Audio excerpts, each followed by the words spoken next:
पिता एव पुत्रो जायते, पिता ही पुत्र बनकर के पैदा होता है, उसी का नाम डीएनए है। डी का मतलब हुआ दादा, एन का मतलब हुआ नाना, और ए का मतलब हुआ आत्मा। तो मेरे शरीर में दो चैनल हैं, एक मैटरनल चैनल, एक पैटर्नल चैनल। एक पिता का रक्त संबंध और एक माता का दुग्ध संबंध। रक्त संबंध लाल रंग खून का, जिसको हम आरबीसी कहते हैं, और श्वेत रक्त कण, जिसको हम डब्ल्यूबीसी कहते हैं, ये हमारे शरीर के अंदर हैं। जब तक मैं जीवित रहूंगा तब तक मैं अपने पितरों का श्राद्ध करूंगा। इसलिए हमारा सनातन धर्म कहता है कि पिता ददाति पुत्रान, पिता पुत्र देता है, और दादा पौत्र देता है, और परदादा सुख संपत्ति देते हैं।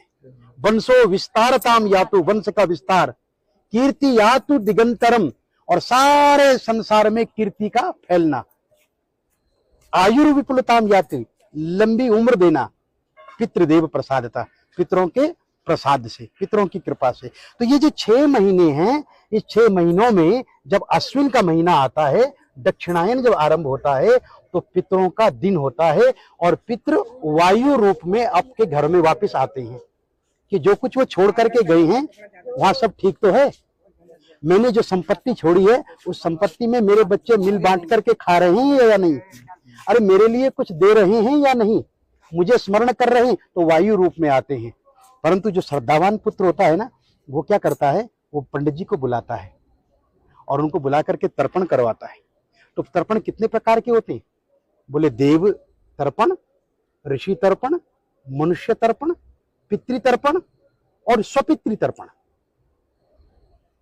और पितरों में भी बोले इस जन्म के बंधु नहीं, ये बांधवा अबांधवा, ये अन्य जन्म निबांधवा। ये श्राद्ध पक्ष ऐसा पक्ष है मित्रों, इसमें आप किसी के लिए भी कर सकते हैं। इस जन्म के बंधु या किसी अन्य जन्म के बंधु, वे सब मेरे इस तिल और तर्पण से तृप्ति को प्राप्त होंगे।